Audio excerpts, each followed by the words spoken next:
Husband Saeed. He wished he married his female best friend instead of me. Then I found out. They actually slept together. I'm Ava, 30 years old. I used to believe I had married the kindest man in the world. Mason, my husband, was the first man who made me believe I was worthy of being truly loved. He wasn't the romantic type, but he always knew how to make me feel safe. We had been together for 2 years, married for 1, and I truly thought, this is the man who will walk with me for the rest of my life. But I was wrong. Mason had a best friend from college. Her name was Luna. They were always close, like siblings. At least that's what he always said. And I tried. I really tried. To trust, to open up, to not be suspicious. Until one day I overheard a conversation I was never meant to hear. A sentence I'll never forget. Sometimes I wish it was you I had married, Luna. That sentence, followed by their soft laughter, shattered a part of me instantly. And that was only the beginning. Let me take you back a year. I met Mason at a friend's party. At the time, I wasn't looking for love. I'd been through enough heartbreaks to know that good men were rare. And sincere love, even rarer. But Mason, he made me drop all my walls. He was patient, gentle, and never pressured me into anything. We started with simple texts, casual dates, and somehow I realized I wasn't lonely anymore. Mason wasn't like the men who came before. He didn't show off. He wasn't overly romantic. He didn't make unrealistic promises. He just showed up, steady, kind, present. I met Luna a few weeks after Mason and I started dating. She came to a weekend coffee meetup, and I was immediately taken aback by her presence. Luna had the charm of a woman who knew she was beautiful and smart. She wrapped her arms around Mason, teased him with their college memories, then turned to me and said, "Oh, so you're Ava? The girl he finally agreed to date? Welcome to the club." I smiled politely, shook her hand. But in that moment, I already knew. There was something between them, something that went beyond just friends. I tried to bond with Luna, invited her over for dinner, went shopping together, tried not to appear jealous or uneasy, because I trusted Mason, and I wanted peace in our relationship. But little by little, I felt myself being pushed out of my own life. They had memories I didn't know, inside jokes I couldn't understand. And every time I told a story, Luna would retell it in a more interesting way. Like she knew Mason better than I ever could. And each time Mason laughed with her, his eyes didn't belong to me anymore. Still, I brushed it off. I told myself, it's just friendship. Don't overthink it. I blamed myself for being irrational, reminded myself to grow up, to be more generous, more mature. But then Luna had a breakup and moved in with us, just for a few days. Those few days turned into a week, and that week became a nightmare. She was there, in my home, as if she were a part of Mason that couldn't be separated. And me? I slowly became a shadow in my own marriage. People often say, there's nothing more dangerous than a third party disguised as a best friend. I didn't believe that. Until I became the victim. Luna came to our house on a Friday evening. Her mascara was smudged and she held a small overnight bag. Mason hugged her at the doorstep like they'd both been waiting for that moment. "I'm sorry. Everything's going to be okay. Just stay here for a few days until you feel better," he said. I stood right behind Mason, still holding a glass of orange juice. Silent. I didn't ask why. I didn't object. I smiled. The kind of polite smile a host gives to a guest, not the smile of a wife. At first, it was one night. Then 2. Then a whole week. Luna started living in our house like it was hers. She brought clothes, makeup, even her favorite snacks. She lounged in the living room in my bathrobe. She drank coffee from the mug Mason gave me for our 1-year dating anniversary. And that's when I started to feel suffocated. Mason seemed to forget I was even there.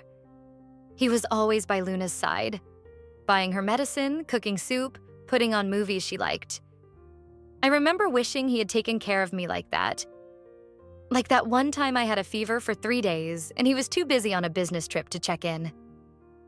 Some nights I'd wake up at 2 a.m., walk out into the living room, and find him sitting next to Luna, whispering in the dim light.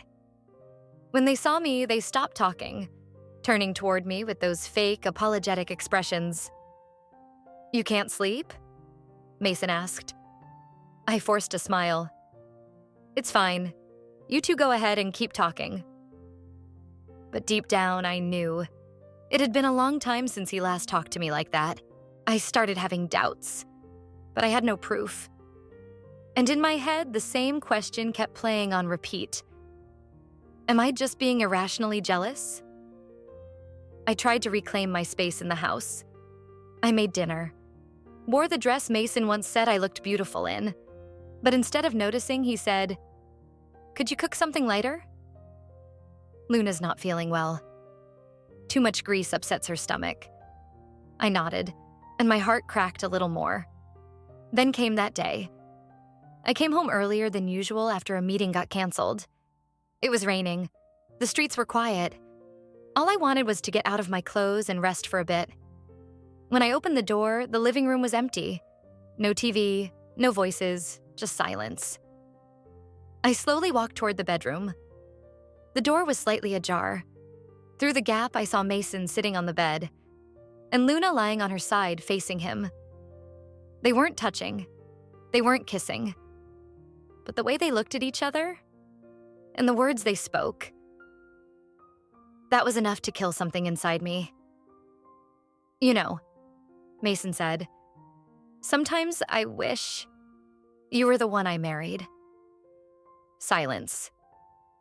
I've been thinking about it a lot lately, about how different things could have been if we just tried once. A soft laugh, and then Luna's voice. "I still think I should have been your first." I couldn't listen anymore. I turned away, hands trembling as I grabbed my car keys. I drove away from my own home, not knowing where I was going, just knowing that if I stayed another minute, my heart might explode from the pain. I checked into a small hotel room, didn't turn on the lights, didn't speak to anyone. I curled up in bed, trying to stop the tears, but I couldn't. I kept thinking back to everything. The times I believed they were just friends. The time I let Luna stay in my house. The times I kept quiet, trying to keep the peace.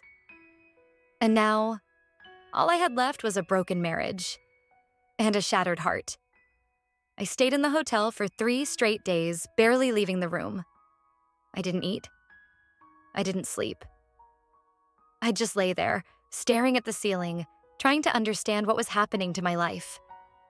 I kept reading our old messages, looking at our wedding photos, rereading the words he once used to tell me he loved me.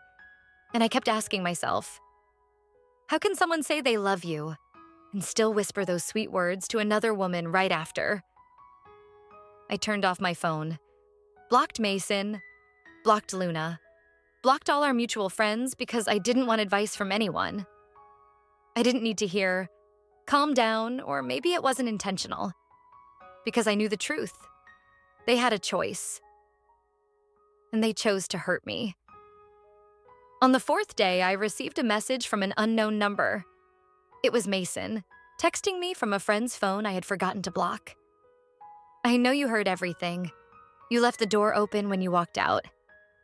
I'm sorry, I didn't expect you to come home then, but you need to know, I only said those things to make Luna feel better.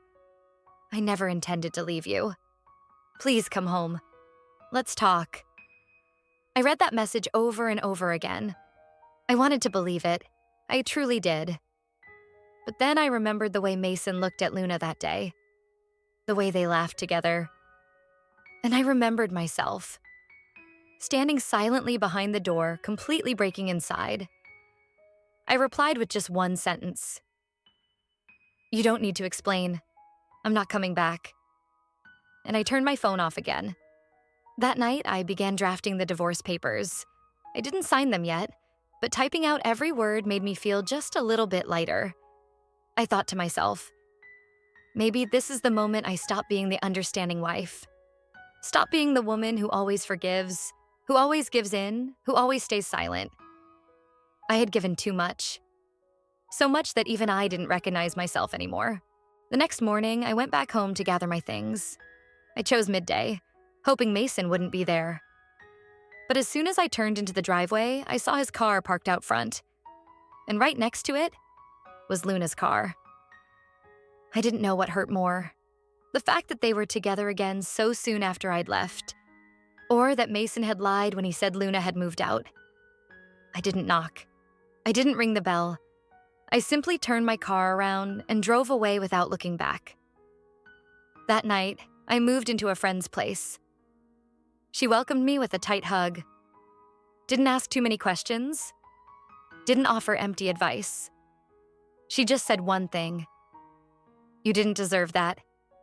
And you're strong enough to get through this. I cried. For the first time since I left Mason, I let myself cry in the arms of someone who hadn't betrayed me. A week later, I signed a lease on a new apartment. It was smaller than our old house. No backyard, no home office. But as I stood in the empty kitchen, I felt myself finally start to breathe again. No more Luna's laughter echoing through the living room. No more pretending to smile when Mason handed her a blanket. I could finally live without being compared to the best friend who never left. The next day, I sent the divorce papers to Mason's lawyer. I didn't warn him. I didn't think he needed time to mentally prepare. I'd spent my whole marriage mentally preparing for disappointment. Now, it was his turn. 3 days later, Mason called. I wasn't going to answer, but I did. His voice cracked on the other end. I know you sent the papers, but are you sure? I asked Luna to leave. I only said those things because she was falling apart. You know me, I never meant... I cut him off. I know exactly what you meant, and I know exactly how you felt. I heard enough, Mason. I'm not coming back. Silence. Then he asked, what do you want? What do you need me to do? For you to forgive me? I laughed, but it wasn't a happy laugh. I want you to disappear from my life, as if you never existed. Then I hung up. And this time, I didn't cry. I thought that after everything, I had endured the worst. That walking away from the man who betrayed me, from the house that once felt like home, was the hardest part. But I was wrong. There's something even more painful than betrayal. It's the truth we secretly suspected, but tried so hard not to believe. After filing for divorce, I started putting my life back together. I returned to work, changed my email address, cut ties with anyone who knew both Mason and me. I wanted a clean slate, a fresh start. Every morning, I woke up early, worked out, made myself a cup of hot tea, told myself, I'm okay. But every night, I still dreamed of Mason. Not sweet dreams, nightmares, where I stood in our bedroom watching the two of them together, laughing, touching, whispering like I was just the forgotten one. I'd wake up breathless, my palms cold and sweaty. I hated that feeling. I hated that even after I left, I was still haunted by something I couldn't confirm. I didn't know if they had really slept together. Mason didn't admit it. Luna had cut off all contact.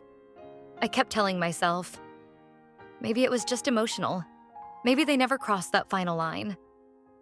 I tried so hard to believe that. Until one evening, I received an email from an unfamiliar address. The sender, Mason. The subject line had only 4 words. I'm sorry, we did. I opened it. Just a few short lines. I don't want to lie anymore. We slept together.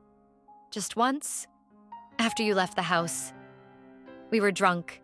We were both hurting. We couldn't stop ourselves. I know this probably doesn't matter to you anymore, but I still wanted you to know. I don't deserve forgiveness, and I'm sorry. I sat frozen in front of the screen. No tears, no screams, just emptiness. I had known. I always knew. From the way he looked at her, from the laughter, from the tone in his voice. But now that the truth was no longer a suspicion, it felt like a blade straight through the chest. I called my dad. He was the only person I could think of in that moment. I didn't even explain. I just needed to hear his voice. I needed someone to tell me. I wasn't crazy. 30 minutes later, my parents were at my apartment door. Mom brought toast, warm milk, and a hug gentler than any I'd ever received. I sat between them like a child returning home after failing at life. I told them everything, for the first time, with no filter. And when I cried, they didn't say, "Don't cry." They didn't say, "It'll pass." They just sat there, in silence, letting me fall apart, for the first time, without judgment. The next day, I forwarded that email to my lawyer. He read it and nodded. "You don't need anything else. This is all the evidence we need. I'll handle the rest." I didn't ask about asset division. I didn't demand compensation. I didn't want anything. I just wanted to walk away from the most painful chapter of my life, without looking back. A week later, I returned to the house to move out my belongings. This time, I wasn't alone. My best friend came with me. My parents waited outside. I stepped into the house that used to be my home. Everything looked the same. The sofa where I used to read, the wedding photo still hanging in the hallway. But now it was just broken memories. I didn't see Mason. He made sure to avoid me. That was fine. I packed quickly, took only my books, clothes, and a few personal keepsakes. I left my wedding ring on the kitchen counter, the place where we once cooked together, laughed, and promised forever. Then I closed the door and didn't look back. I don't know exactly when the pain began to fade.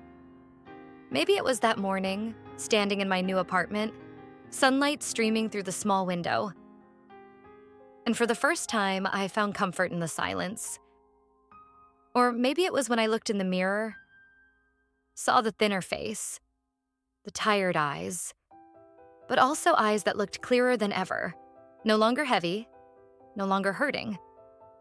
Just a woman who had survived the storm, now towel drying her own hair. Every morning, I write a single line in my journal. I am still alive and living for myself. I don't pretend to be happy.